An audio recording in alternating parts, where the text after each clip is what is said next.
up? What up? Welcome everybody. It's your boy AB with my boy G in the house. What's going on, my boy? What up, boy? Not much, man. Can't call it. Yeah, How we living? How we living? man, we living good, man.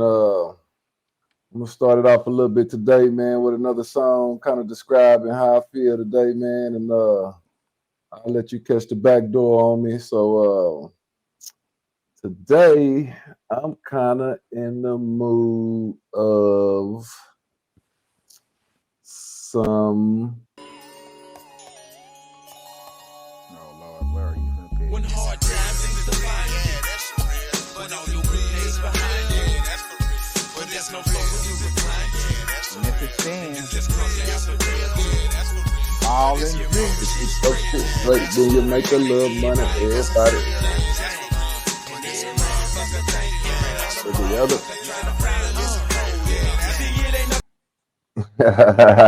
You don't know nothing about that.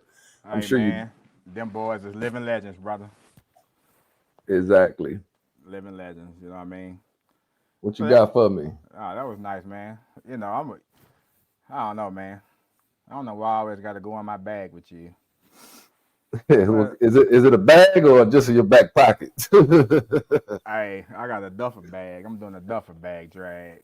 Check me out. You ain't ready for this song. 1, 2, 1, 2, 3.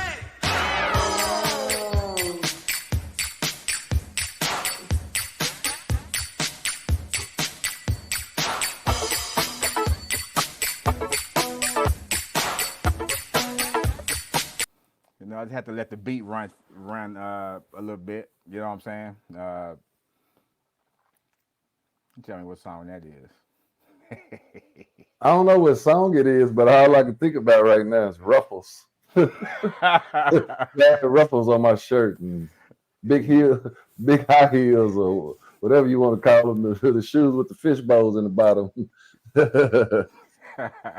Pretty much, man. You know, Mr.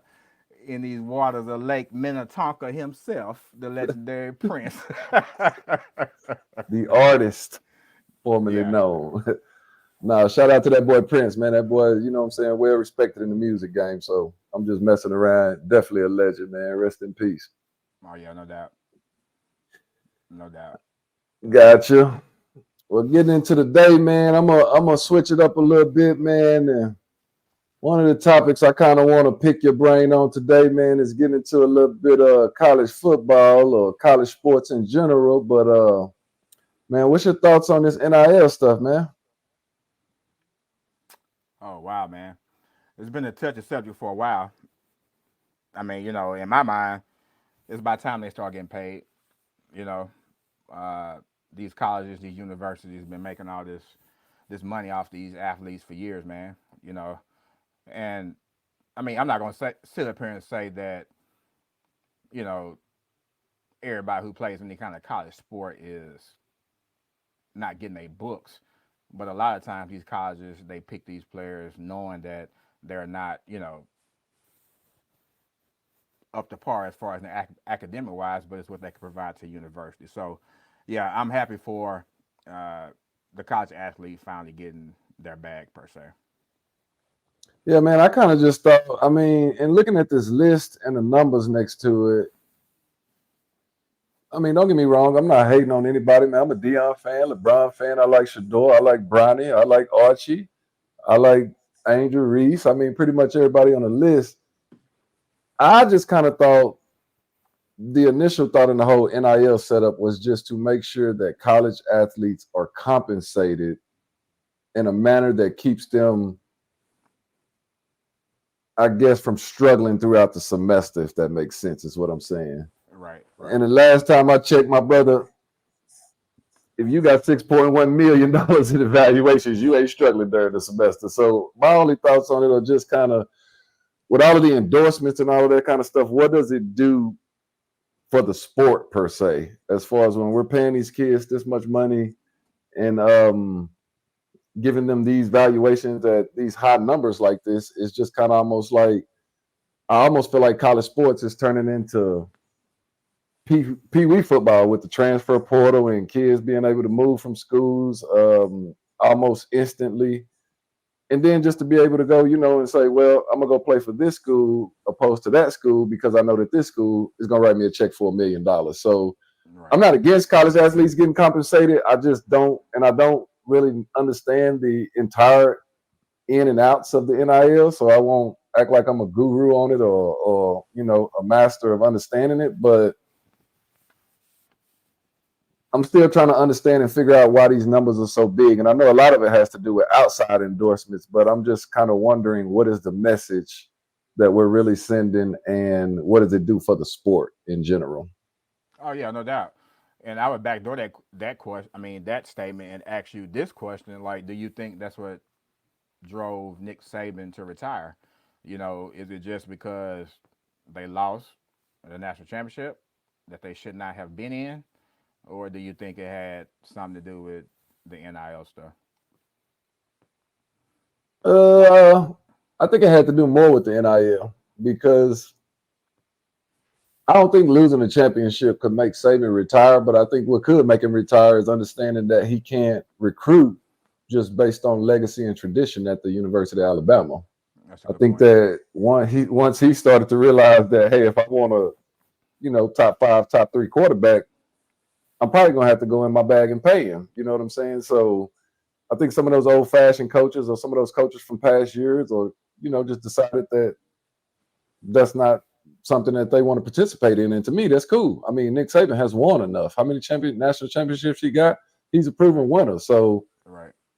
they say the best time to get up from the card table is when you're up. So he's up. Definitely. Right. Yeah. Yeah. And that makes perfect sense. My only comeback to that would be, well, not necessarily a comeback, but so when you look at like the Angel Reese's and the Caitlin Clarks of the world, as far as from the women's side of the NIL, I think it really benefits them because even the top WNBA player is not making that type of money. So it behooves them, to stay in school their senior year instead of foregoing the senior year and maybe going to the WNBA. Now, as far as the other hand, on like as far as like the football players, like when you talk about like Shador, and I don't even know why the hell Archie Manning is on this list because he don't even play. Like all he's doing is just sitting back collecting the check. You know what I'm saying? So for whatever it's worth, I don't know if that's because of his last name or because of, his family tree per se. But I think the NIL stuff benefits the female athlete more than it benefits the male athlete. Of course, especially the players that you're mentioning, like Caitlin Clark and Angel Reese. I mean, look at Angel Reese, almost $2 million. I wouldn't say overall it benefits all female athletes. And that's what I'm trying to understand from the man standpoint, too, because all athletes aren't making this kind of money. And so I'd like to see and get a breakdown on what the average Division I college athlete is making or getting in as far as NIL is going. And to me, if that's enough to comfortably live in college and to get through the semester, then I think that's what's needed. I mean, to go back to what you were saying a while ago with Archie Manning, I think a lot of these players on this list are up there due to their last name. I mean, Yeah. when you look at Bronny, and don't get me wrong, I'm a big Bronny fan, man. I'm a LeBron fan. I'm a whole King James. I'm a whole James family fan. I like everybody. Bryce too. So, but at the end of the day, I think that $6 million NIL evaluation has a lot to do with those 5 letters in his last name. So, not hating on him or anything like that, but I just feel like I'm just trying to get an understanding for what that means for the average college athlete and not necessarily per se these people that are on this list. Man, I know one thing, man. I'd be mad as hell. Like, for instance, if your name was on this list and me and you play on the same team and you come to practice in a Rafe or something like that, and I'm over here catching the city bus to get to get the practice. You know what I'm saying? And I've always wondered, does that create some type of animosity or anything as far as like, you know, uh, basically what you have and basically like I'm over here struggling. You know what I mean? Like, does it create any animosity or any resentment? Is that the reason why Shadur was taking all them doggone sacks last year because he pulling up to practice in a in a doggone $200,000 car. You know what I'm saying? But that's another topic or whatever. Yeah, man. I just I'm I'm gonna like answer your question though. Shador was taking all them goddamn sacks, like you said, because he didn't have anybody standing in front of him. That boy's out there getting the ball off the ground and dropping back on his own. I don't even know if he had a center. That's how bad his blocking was last year. So right. Yeah. Yeah. Yeah. Yep. And I agree. So the other thing I was thinking about is that in the news here lately they've been giving Bronny a lot of flack for his not necessarily subpar numbers, but I guess the media hypes him up. Oh yeah, you need to be good like your dad, that kind of stuff. I think I read a stat somewhere that he was like averaging like maybe 5 points a game, like an assist, and maybe like a steal a game so far. And I commend LeBron for saying what he said to defend his son, as far as like, hey man, like let him enjoy the college experience. Like it's his first year. You know what I mean? So I think that they put a lot of pressure on these athletes that have a superstar dad or a superstar mom to come out here and perform. Uh, and it doesn't necessarily equate to their success if they are going to uh, go into the league or something like that. You know what I mean? yeah, I mean, I think LeBron. I don't have a problem with what he said. I feel like to me, there's more mystique and power sometimes in not responding to things, and I kind of wish maybe he didn't respond to that one. Just in my opinion, because like I said, King James he can say what he want to say. He's the greatest of all time in my opinion. So to me, I think by him coming out and saying something or responding to it, it only puts more pressure on Bronny. So it only puts even a bigger magnification or a bigger, eye on him and his talent. So Right. I don't think that his numbers are as bad as they could be. I think he's getting used to the game, man. I mean, let's look. I mean, what is Bronny? 6'1", 6'2"?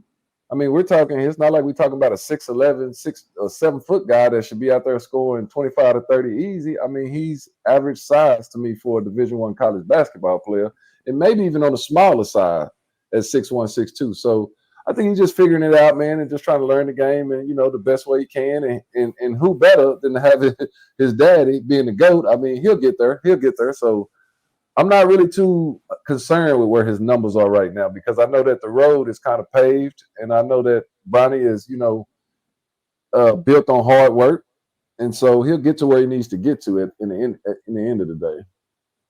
Oh yeah. Yeah. Yeah. Yeah. And I believe that as well. You know what I'm saying? But hey, man, that just comes with the territory, I guess. You know, Exactly, if exactly.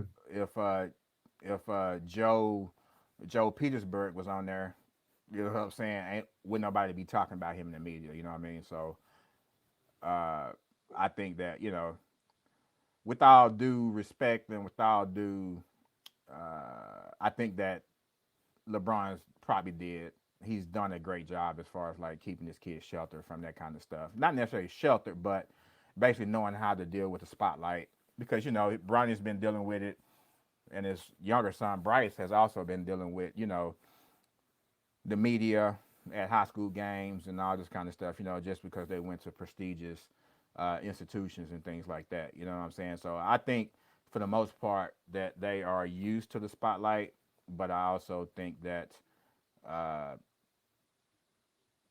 they still need a little bit more time to develop. You know what I'm saying? Before people just try to throw the baby out with the bathwater. But yeah, it's just my opinion, man.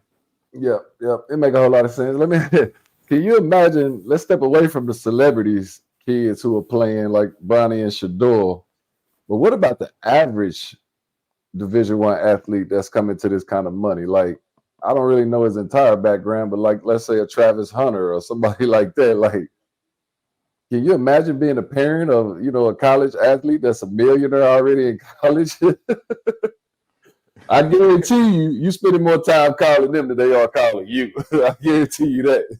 Exactly. Yeah, and I believe the same thing, man. Yeah. Oh hell yeah. I mean, shit, you getting six. Well, not let's just use for the sake of discussion. You getting $1 million. You know what I mean for whatever your deal is worth and the length of your deal. Of course. Oh yeah, man. Shit, I'm finna have a new car too, man. Hey, remember I got you to this point. So who's taking you to the Pee Wee games and buying you cleats and getting up early in the morning on Saturday? Right, exactly. You gonna guilt yourself guilt your child into a Cadillac. Right. Exactly. What about that time I brought you that medicine when you had the flu? It's like you supposed to do that by law. You my parent. Right. Right. Remember all them times I used to drive and pick you up 8 hours away and like you know bring you home for winter break, bring you home for spring break, take you back. Man, gas was expensive back then. Like, ain't that what you supposed to be doing? Right. But yeah, man, I just feel like I think the NIL overall is a good thing for college sports, man. And I think with the amount of money that these universities are making off bowl games and being on TV and things like that, the athlete has to get something. So right now, in my mind, I'm kind of wondering with some of these higher NIL evaluations, like, is it too much? But I'd rather be too much than nothing at all. So I'm definitely pro NIL. Yes, and I would agree with. I agree the same thing, man. Because like I said, these colleges and universities, man. When you think like you said, these bowl games and stuff like that. Man, they've been making millions of dollars from these games and shit like that, man. So I think that it's a good thing that the athletes are now starting to get a portion of that. I got because I don't want to see what the head coach is making. I don't want to see what the athletic director is making. I don't want to see because for most schools, like football is really the number one revenue generator for any school. You know what I'm saying? So if you got a good Power 5 team or like in a Power 5 school, yeah, you're definitely raking in money. I got you. I'm gonna switch up lanes on you a little bit, man, but we ain't gonna get off the highway of sports. And man, what's your kind of thoughts on what's going on right now with the state of boxing, man? Like, what do you feel like, man? Are fighters ducking each other? Is boxing better than it used to be? Is it not as good? Do we not get the mega fights that we want to see? Are we waiting too long to see these fighters fight? I mean, what you think as far as what's going on in boxing right now, man? I think half of these dudes I probably could beat right now. That's how bored I am with boxing. I'm an old school boxing fan, so I like the Felix Trinidad's and the Pacquiao's and the Floyd's and the. Nah, I was just joking. I can't beat none of y'all dudes, man. So if y'all see me, don't come running up on me talking about, hey, man, remember you talking shit? Nah, bro. Hey, I'm joking, bro. I'm joking. Hey, man, I promise you, I'm not helping. if you run into any of them 6 people on that picture right there, I promise you, I'm not helping. I will politely pull out my phone, and we will have new material for the next episode. You gonna do me like that, man? We're gonna be on the next episode, lumped up. be on this piece looking like Will Smith off of what's that movie? Hitch. when he took them, he got a allergic reaction from that food. But nah, in all seriousness though, man, I think there's only one person on this list that's really legendary in my mind, and that is Crawford. You know what I'm saying? I think he got like four belts, or something to that nature. We already know he beat Spence, so lumped him up pretty bad. I just think there's nobody that's really messing with Crawford, man. I just think he's legendary, and in my mind, he's already cemented his place in boxing history. You know what I mean? Now let me ask you this though, because I disagree, and I'm gonna tell you why I disagree. But to me, Crawford has only had one to a few. Like he just got his big chance, his big opportunity with grabbing those 3 belts when he beat Spence. Before that, man, he beat some notable guys, but he's never been a champion. So when we're talking about, well, he was a champion. Excuse that. He had 1 belt going into the fight with Spence, and Spence had the other 3 belts. So he was a champion prior to that. But I don't really feel like, I feel like Crawford, I respect his talent. Of course, I'm a Spence fan. I'm a Texas guy. You know what I'm saying? I'm a ride with D-Town all day long. I'm pulling for Spence. I want to see the rematch. But to me, I think Crawford is a great boxer. I think his talent is impeccable. But when we talk about legacy, I need to see him defend the title with those 3 belts 3, 4 times, 5 times. You know, you put 3 or 4 more guys on a canvas in mega fights, then I will go ahead and give him that due diligence. But I think right now it's still early for Crawford. I think the reason why people feel like he's stamped his legacy and everything is because he's so old in the game. He's been around forever. He's been around for a long time. My personal opinion as far as the state of boxing is it ain't the same no more, man. I mean, I love the new fighters, but I wish they fought as often as the old fighters. I feel like every fighter right now is trying to guard that 0. Nobody wants to lose. Nobody wants to get that L on their belt. And so now we waiting a year and a half before we get to see one mega fight, to where when it was, you know, Tyson and Holyfield and some of them guys in the heavyweight back then, I mean, they fighting every 3 months, man. I mean, we're going to get to see them fight on Memorial Day and probably going to catch them again on Labor Day. You know what I'm saying? Now these guys is fighting one time, and I see them more outside the ring than inside the ring. But by far, every person on that list to me is a well-deserving champion. I think Tank is great. I think that boy Haney got them hands, and he can let them go. My boy Boots is coming up, and I'm telling you right now, Boots is underrated. Boots going to end up knocking one of these champions out. Trust me. Believe me when I tell you that. Okay. My boy Earl, man, like I said, I'm a Texas native, so you know what I'm saying. I'm Team Spence all day, man. I think Earl needs to just figure it out, bounce back, come back strong, do what he do, and I think that he can get back to where he was. I think that fight with Crawford, to me, in my opinion, being a Spence fan, yeah, it was kind of hard to watch, but I felt Spence was a little rusty, man. When you stay out of the ring at least a year, 2 major car accidents. For him to come in and, you know, put that kind of performance up, it really didn't surprise me because, again, like I said, Crawford is sharp, and Crawford is also a counter puncher. So, in just looking at that fight and how it went down, he stood back and did exactly what he was supposed to do, which was he made Spence miss. He absorbed some of the shots, but he counter punched him every single time he punched him. So, I mean, don't get me wrong, respect to Crawford, and I actually lost some money on that fight, and respect to him. Like I said, he's a great fighter, but I don't know if I'm ready to stamp his career yet and say he's one of the greats up there with Floyd. I need to see him defend those belts a couple times. And I know he's trying to get the fight with Canelo, but I'm going to go ahead and step out there and say, I don't think he want to do that. I don't think he want to step in there with Canelo, man. Canelo is heavier. He's been heavier for a while, fighting in at 160.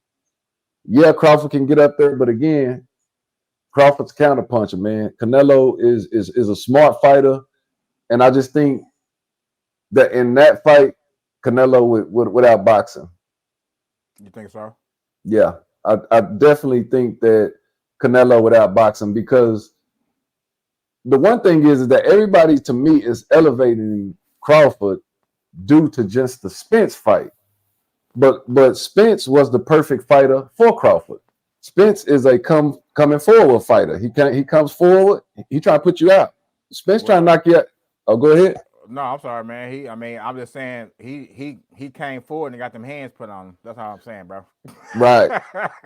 And I agree with that. But I'm saying Canelo not going to just come forward the whole time. He can sit back and counter punch too. So when you get 2 counter punches in, I don't think you can just give the nod to Crawford in that fight just based off what he did with Spence. Canelo is a lot heavier than Spence, and been heavier than Spence, been fighting at that weight class. So I'm not saying Crawford can't beat Canelo, but it's not going to be easy is what I'm saying. It's not going to be a walk in the park. It would look nothing like the fight with Spence. I got you. But I'm up for the challenge, man. Like like I said, I respect the 4 belts, man. I respect the moving between the different weight classes. Not saying that nobody's ever done that before, and it's almost like Floyd was good, but Floyd tainted the game. Like everybody want to go 50-0, which is not realistic. You know what I'm saying? I just think that Crawford is, until he shows me anything different, losing the belt or anything, but right now he got 4 belts. You know what I mean? So I'm going to stand on his accomplishments. I'm going to stand on his fighting style. And I think that given the proper time, barring any injury or any type of, thing like that, that he's the next, he is one of the hottest boxers in boxing right now across a few different weight classes. The other counter argument is that, when you talk about is boxing losing its luster, I think it is. And I think a lot of that has to do with the UFC as well. Some of these UFC fights are more entertaining to watch than these regular boxing matches. You know what I mean? I'm not into the UFC like that, but according to my son, he's watching the damn UFC fight like every weekend. I don't have nothing against UFC, man, but I don't even classify that as sports to me, man. Because to me, sports is something that you go and compete at, and you might get a little banged up, bruised up, but you go home. But I'm telling you this, man, if you take your knee and knee me in the face right here in my nose and break my nose, that's not a sport, cuz we ain't no shaking hands. I'm at you in the parking lot, cuz I'm at you in church next week. I'm trying to find you at your local Walmart. I just can't really get into the UFC too much because, like I said, for me, that's just I watched a couple fights, and like I said, some of the injuries some of those guys sustained. Now, I will tell you, I'm a big style bender. Adesanya, I'm a big fan of his just because I like the flash and everything that he brings to the sport. Who's and that most Adesanya, style bender, the last. I thought you just said you was in the UFC. That boy ain't in no UFC. You done watched You done watched 2 episodes of Lockup and told you was watching UFC. I said my son was into UFC. I got you. Who is Adesanya? This boy talking about side bender. I'm thinking he talking about an avatar or something. That damn. No, they call him the last style bender, man. Oh, okay, I got you. Track. Because he got a unique style and how he be fighting. But I like watching him fight because he does more of the beating up. He beat up people and he come out the ring and he might have a cut here, might have a little busted lip or something like that. He makes it look like a sport. But some of them guys with them ears, like these headphones I got on, with them cuz you're not playing in no sport. You are getting paid to get your ass whipped every day. I ain't sugarcoating it, man. I can't really see how somebody can sign up for that. I mean, nah, man, I can't. It's different if we just going knuckle to knuckle and you beat me, or you know what I'm saying, you get the better stuff of me. Okay, we live to see another day, but nah, man, some of them guys leaving out there with their eyeball in their pocket and all that. You know what I'm saying? Leg dislocated. That's not a sport, man. It's like on Friday. Smokey standing, no, not Smokey. Which one? Red standing over Debo. You got knocked the fuck out. And I'll be just like his daddy. Boy, get your ass up and get in this car. I don't know why you come down here messing with them people. But if I had a friend at a UFC fight, and I saw him get his nose broke and 4 teeth knocked out and his arm broke, when he got done fighting, bro, I wouldn't even beat her. I'd be back at the house. Right. He like, non-supportive. He like, where you go, man? I'm like, man, I had to go home and close my microwave, though. I could have made up something here like, hey, bro, I'm not walking out of here with you like that. Right. It'd be 3 weeks later. They're like, man, your nose is still jacked up. What are you talking about, dog? My nose straight. No, it's not. Because I'm not that friend that could be in there after the fight and they like, man, I look all right. And me sit there, like, I'm going to tell them the truth. No, you do not look all right. Where's the fire exit? We need to go out the back door, roll the car, bring the car around. My man over here came in here with 32 teeth, and he leaving with 6. Right. I mean, can you imagine how traumatizing that would be? That like every fight that there's a potential that you can break something, like broken jaw, knocked out teeth. You wonder why they all got knife teeth and shit, because they got veneers. They ain't got no regular teeth left. I mean, like you said, dog, when you take an elbow to the face like that or a knee, dog.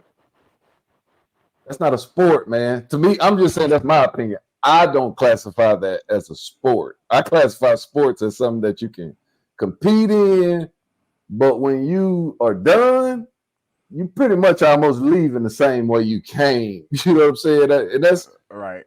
Not to say in football, yeah, you can tear ACL or this or that, but I'm talking about them USC guys. They almost go in there to get beat up. You know what I'm saying? Like, because I'm pretty sure they know once they line up and get in the cage. I mean, other than like some of the super fights, it's kind of like, okay, this could be a toss up. But most of the average fights, I'm pretty sure they probably know, man. Like, I'm finna get in there and get on his head. Like, so nah, to me, I wouldn't. That's not a sport to me. Just my opinion. Right. Yeah, I agree. I mean, they classify this sport. You know what I mean? So it's more like a gladiator match, except you ain't got no weapons. You just can you imagine calling your mama after the fight and both your eyes closed? Right. Like she's like, boy, what is wrong with you? I told you not to go down there messing with them people. Right. I thought you was getting into golf.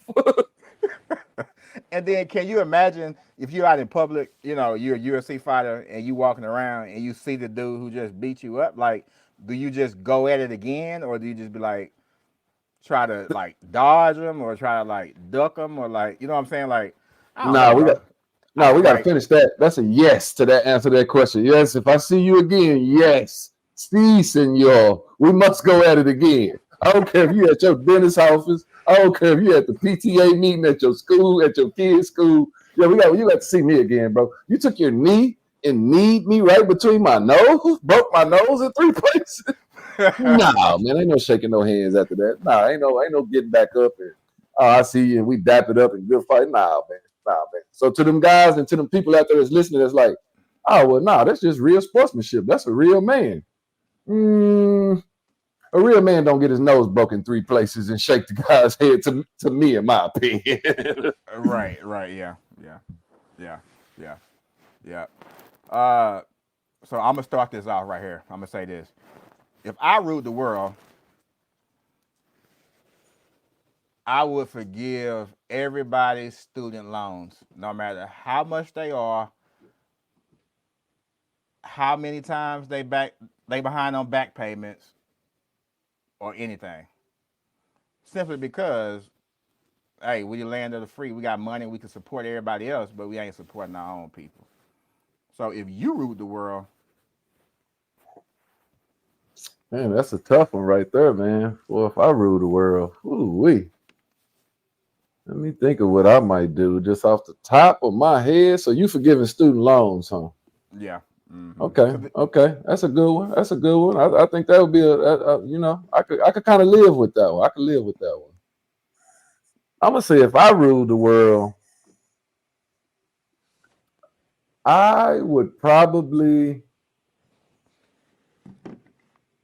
I think food should be free. If I rule the world, you should just be able to go in the grocery stores or wherever you want, just get what you need and just I think that food. I think that we spend too much time and effort and money thinking about what we gonna eat, man. That's what I think right now. Like if I rule the world, you should be able to grow whatever you want to grow, wherever you want to grow it, your backyard, whatever it is. If a person is homeless or whatever, just walk into Walmart, get what you need. You know what I'm saying? If you low income or you struggling at the time, I just think that we spend too much time splurging on things, and there's people that's walking around here hungry, man. So if I was ruling the world, man, you ought to be able to pull up at churches, man, get you a 3-piece, man, and just go on about your business, man. Boy be coming to work every morning with chicken grease all around his mouth and shit. Say, man, there would be no reason for nobody to be walking around hungry, man. And another thing, it probably would get a lot of them people out the side of the street under them bridges that's begging for stuff other than food, but they got the sign saying, you know, need some food or whatever. It's like, say, homie, run over there and get you a 2-piece, man. And chill on out, you know what I'm saying? Like, yeah, I think that they would change it up. They would like need some cigarettes now. You know what I'm saying? Since food is free, hey man, buy me a drink. yeah, that's cool, man. That means I don't feel bad when that light turned green and I hit the gas. You talking about cigarettes? Like, nah, man, you gonna have to get that on your own, man. See, if you go get that 2-piece and then go flip that and sell it, you can buy you some cigarettes. Right. So I don't know, man. That's just me coming off the top of the head right now, though. With, you know what I'm saying, if I rule the world, but hey, no doubt. hit me with that again, man, and I guarantee you I'm gonna have something better for you in the future, though. Oh yeah, no doubt, man. No doubt. Yeah, it's all good, man. I think we had a good conversation, man. I think it's you know, I like that I rule the world. That is something that just came out the top of my head, you know what I mean? So that I've been thinking about, whatever. So ain't like we always say, ain't no right answer, ain't no correct answer. It's just our answer, our opinion, you know what I mean? So you know, with that being said, man, I think we can wrap this shit up, bro. Call it a day, man. Yeah, man, I'm finna try to go down here and see if I can get me a 2-piece. Hey, he gonna roll up and be like, hey man, this dude said if he ruled the world, he gets a free 2-piece. I'll be like, man, if you don't get your butt out here. Yeah, man, I'm not finna try that. That's gonna be straight Billy Club to the back of the head action. Right. Yeah, man. But it's been good, man. And you know, until we link up the next time, bro. Oh yeah, no doubt, man. All right, my brother. One love, man. We out. Yeah, we out.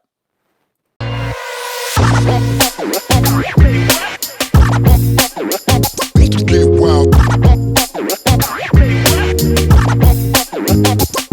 wild. Get wild.